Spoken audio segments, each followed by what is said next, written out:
Hey everybody, thank you for joining to learn more about our proposal story. We're engaged. I'm Celeste and here's Justyn, and we're so excited to share with you the behind the scenes of our proposal story. And let's go right in, all right? So, what people want to know, Justyn, tell us about the proposal story. When did you know and how did you plan for this? Oh, I mean, I knew, I would say last year, and I think that's when we really started talking about it, which, I've said since the first time I've met you, like I just knew something about you and about our relationship that just felt very special. So I'm a very forward thinker, a visionary. I could already see me and you married and together and building that life. Obviously, it was very new in our relationship, so I didn't want to scare you, but I kind of already knew a long time ago. But last year, when we started talking about it, really kind of brought it to fruition. And I was like, man, I need to start planning.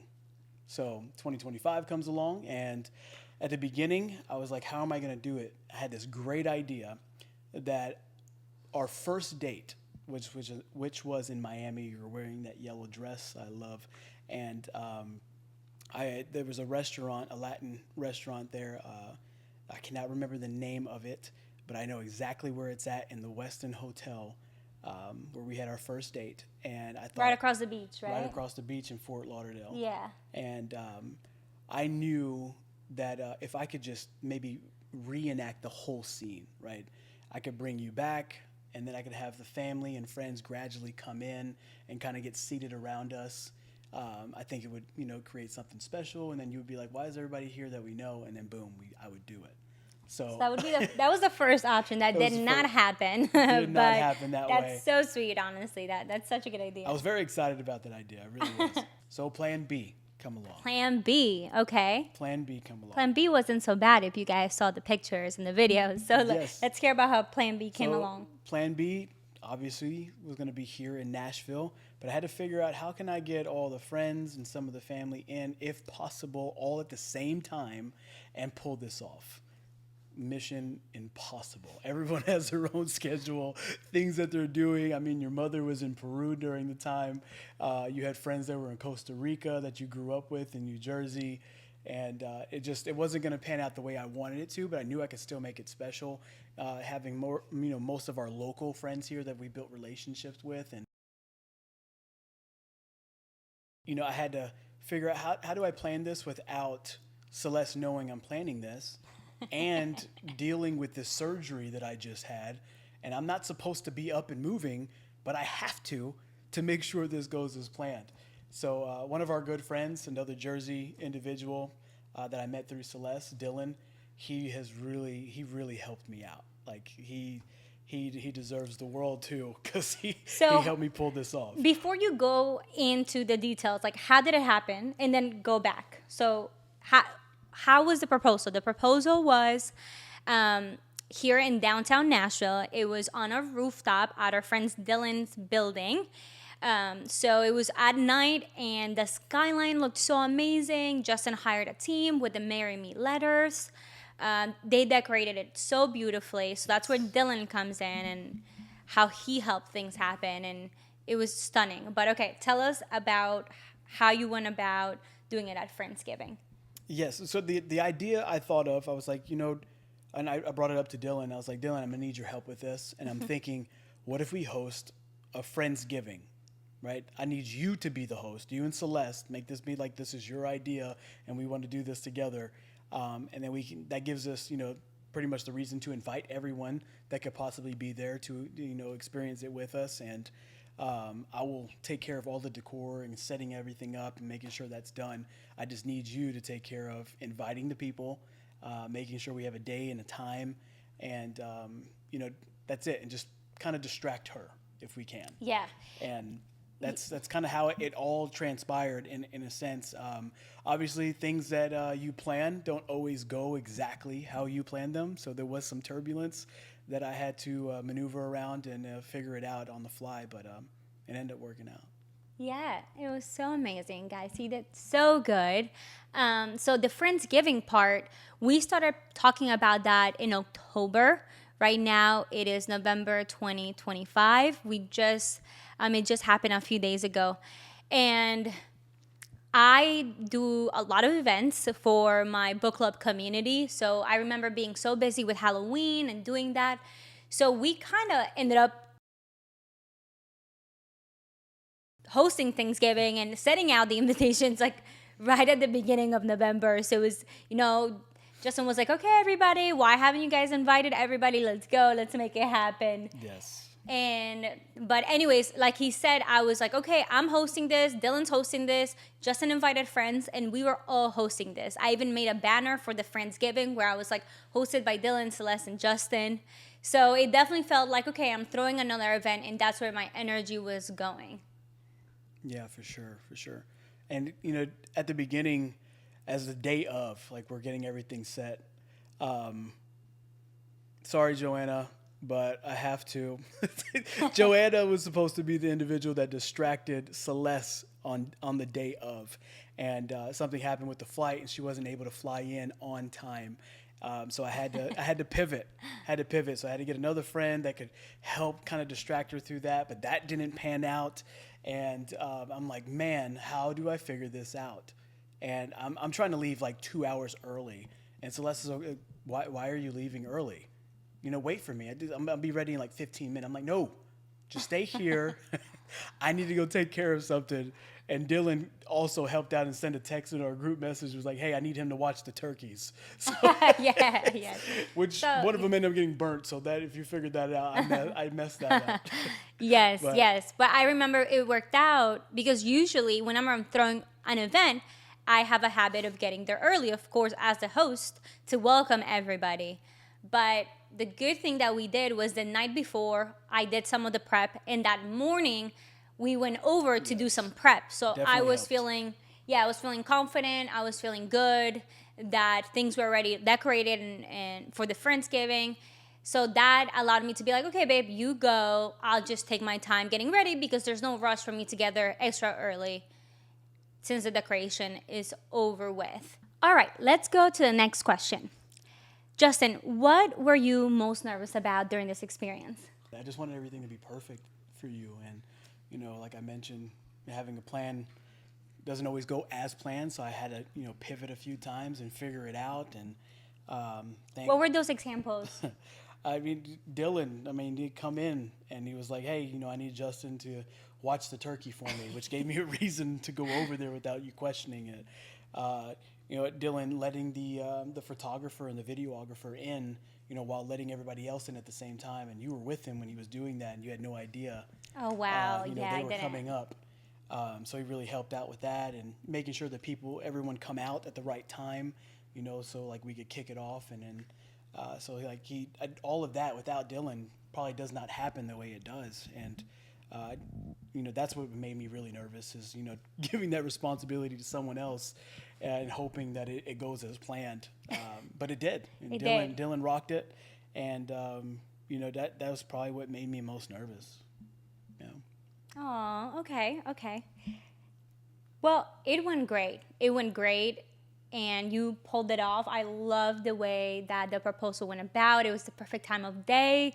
The letters, the lighting. Dylan also did it pretty well because once we were all inside, he said, okay, everybody, we're going to go outside and take a group photo. Because where the Friendsgiving was, it was inside. So we all walked out to the rooftop, and that's where Justyn was waiting for me. Oh, it was so amazing. Justyn, do you have any questions for me? I do. And, before I ask you this question, obviously we were just talking about being surprised and you coming out there, but like, I didn't really kind of hit on the journey of the actual ring, right? So like me planning everything to make sure like the proposal was just right. I also had to make sure like the ring was perfect and what you wanted. And Celeste was real good on like kind of just sharing some ideas with me. And I took her shopping. This was 2 years ago. We just kind of went into, I think, a K Jewelers one time. I was like, hey, let me size your finger. Yeah. And I just wanted to know. That was right at the beginning of our relationship. We were not even speaking about proposal. No. We were still getting to know each other. So that's one of the big questions I'm getting. Celeste, did you go ring shopping with him? The answer is no, I did not. Justyn picked this out and customized it. Yeah. What I did do is send him some inspo photos of some rings I had seen. And the reason why I didn't feel like I needed to go with him to pick the ring out was because I always tell people Justyn has really spectacular taste, and he's one of the best dressed men that I've ever In met. Nashville. Best dressed in Nashville. And dated. So I wanted to trust him to make that decision, and I was right because I absolutely love the ring. But please continue on the ring journey. And I know one of the things people have asked is, how do his daughters feel about this engagement? And they were actually part of the process. Yes, they were. So go They ahead were. and So, share like, that. obviously, knowing exactly what you were wanting, you're not going to find a ring exactly like that. So we did get it customized. And during the whole process, I took the girls with me. Before we actually looked for the ring and were diamond shopping, I sat them down and I told them what I was going to do. And, my oldest, Adeline, she just starts crying out of joy. And she's like, I'm so happy that you're doing this. And get emotional. But it was quite the experience to see the reaction from my oldest daughter. And then if you know Avery, some of you do, she's very straight to the point. She's very blunt. She was like, it's about time. Like, she's 9 years old. Her personality is one of a kind. But after that, it kind of got their blessing in a sense, which I knew they already loved Celeste. I knew they were going to be so happy, but I just wanted to have that conversation with them to make them feel like they were a part of it too. Yeah. And, we went to the diamond dealer and I kind of looked at a few diamonds. And they were like, oh, this is so beautiful. She really liked this one and this one. And we finally found the one that I knew that you would love. And, told them the designs that we wanted, how we wanted it to look. And it was beautiful for us, me and the girls, to actually experience that together and put it together. And they definitely loved it. I'm so surprised they were able to keep a secret for this long. Yeah. But I did threaten Christmas. I said there would be no Christmas if they told her. So, they were really good. They were really, really good. And then on top of your daughters, of course, Justyn, you asked my parents already back in Easter. yes. Right? And when we were there in New Jersey. So I know this was in your head already back then, which is Yes. more than 6 months ago. Yes. So I definitely wanted, I guess you can call me old-fashioned in that sense. I definitely wanted the parents' blessing before I was going to ask their daughter to spend the rest of their life with me. But even before that, when we went to Peru, I asked the family there, that side of your family, told them what I was going to do back then. And I mean, that was last year. So Yeah. Oh, yeah. And but- something else that Justyn did is he was in communication with some of my best friends from Jersey, some of the people here in Nashville. So I am so grateful for that. I really appreciate how much intentionality you went and put to make this proposal happen and kind of keep my community involved and be part of this, because I'm such a big community person. And I really, really appreciated that. And to all my Nashville friends that were there, we love you. We're so happy that you were part of that. And that just is going to be a memory we'll have for the rest of our lives. Yes, love it, love it, love it, love it. Let me ask you a couple questions now. Okay. Did you see it coming, and were you surprised? Yes. I was definitely surprised.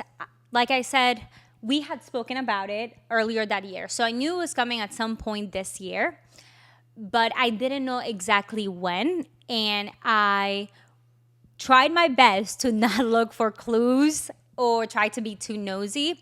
One of the things that Justyn and I... Tried. She said tried.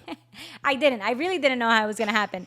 So, for instance, Justyn and I have each other's passwords. We have great communication, right? And one of the things he did tell me a few months ago, he was like, Celeste, I need you to, keep my privacy for a little bit because I'm planning something and I need you to not be nosy, right? So I took that really seriously and I was like, okay, I'm gonna let you do your thing. And I'm so happy that it worked out the way it did. I was surprised for sure. When my friend couldn't make it and she was late to making it to Nashville for the Friendsgiving, Justyn was a little bit upset. And I was like, why is Justyn more upset about my friend being late than I am? So that definitely kind of made me think, is something happening today? But again, I went back to, if it happens, great. If it doesn't, it doesn't. I'm going with the flow with this, and I want to be surprised. Oh, good. Good. All right. So obviously, as you're coming out, I can see a million thoughts are running through your head. And I was just trying to figure out, what took you so long to come to me? And what took you so long to say yes? After you all see the video, I had surgery. I had to go on my knee, which was my bad knee. And I'm looking at this beautiful woman, and I'm like, say yes. Please say yes. But it felt like an eternity. But I just want to know what was going through your mind. It had to be so much. Yeah. A lot of these moments go by so fast. And when I first saw you standing there by the Marry Me sign, I was just caught so off guard, and it looked so beautiful. And I wanted to take my time walking there and getting to you. I think the full recording is anyway about 3 minutes, like the actual proposal. So if I could have spread it a few more seconds, that's really why I wanted to walk slowly and soak it all in. And then when he was on his knee proposing and asking me to marry him, I didn't want it to end. So I really wanted to soak in the way you were looking at me, the ring. And thanks to that, I have like that look in your eyes really stuck in my head. That is so beautiful. And I'm so grateful of, all the effort you put in and all the love that was oozing through you, that I just didn't want it to end. Awesome. So, talking about the ring, as you saw it, what did you think? I loved it. This is the best ring. It's my dream ring. He couldn't have picked it any better. So good job. Yes. Got it. All right, y'all. So we're just going to end with a couple questions for both of us. And first thing is, do you believe timing played a role in our engagement? Oh, my goodness. Yeah, absolutely. I'd say it absolutely had to. I knew I was in love with you a long time ago, and I already saw, like I mentioned, saw us there, and I just knew it wasn't the right time just yet. We had a lot of things that we were trying to learn about each other, to get through with each other, and I believe everything happens for a reason when it happens. They say God's timing is never wrong. Yes, and amen. Absolutely. I feel like it absolutely has everything to do with it, and it was a reason why it happened now and not back then. I agree. I love that, this month is actually also our 3-year anniversary, and we've known each other for almost 3 years and a half. I feel like we've earned this milestone in our relationship with everything that we've been through, because we've had hardships, we've had great, beautiful moments, we've done therapy together. We moved to a new city together, both starting a new life. And I didn't want it to be rushed. There were things we needed to figure out in our relationship. And I think it's so beautiful that after 3 years, we still want to be together. Right. And that love was still so strong, because and we've talked about this, how so many couples after the 2-year mark, you usually know it's like, okay, this is not going to work out. Correct. Or this is going to work out. That make it or break it moment. Yeah. Yeah. I love that. All right, we're going to do one last question. What do you think makes our relationship so special? Man, I think that since the beginning, when we first met each other, we just instantly clicked. Like we talked for hours on that first night, and we find ways to stay connected and see each other. And I think during that whole time we were still growing, and we had a lot of liked interests. We were very ambitious, personal and business, and our energies just matched. So yes. I feel like there was just an instant connection, and we talk about twin flames and things like that. I believe wholeheartedly that you are my twin flame, and I think our relationship is special because we have more than just an outer appearance of, oh, we're the perfect couple. We are internally, spiritually, the perfect couple for each other, and I think all those things make us special. I agree. I love that. That's so beautiful. Falling in love was so easy. Yeah. Falling in love was easy. Obviously, there's things we had to figure out along the way, but that connection, you know if you have it or you don't, like, very quickly. Mm-hmm. And we are aligned on so many things, in our energy, in our lifestyle, and what's important to us. Yes. So I would encourage you all to focus on finding aligned interest and energy. It's hard to explain, but I think you feel it. Yeah. And for those of you who may not know, we met in Miami. At the time, I was living in New Jersey, and he was living in Kentucky. So we hit it off, but there were so many obstacles. This would be a long distance. When would we see each other? And I remember him telling me, I promise I'm going to see you again. And I thought, I don't know what that means because we live in different states, but he stuck to that. He came back and visited me and made it happen. And our love story was able to evolve thanks to that. Then we moved into Nashville, and the next stage of our relationship evolved. So going back to timing, everything has happened in the best, most beautiful, authentic way. Right. And I'm really grateful for that. Yes. And don't rush it, guys. I know there's people who get engaged super fast. Some people get engaged later on. We've gotten engaged, around the 3-year mark. Like, your time will come. Get to know that person. Make sure you still like them after those 2 years. Right? Yes. And invest in it. Continue to invest in it. Any last thoughts? No, I think you said it. Awesome. Well, thank you guys for being here and watching this video with us. Again, thank you for the best proposal and all the work that you put in. You're welcome. Get ready now. We're getting ready for our wedding era, Yes. and we're so excited for all that's to come. Thank you, guys. Sending you so much love.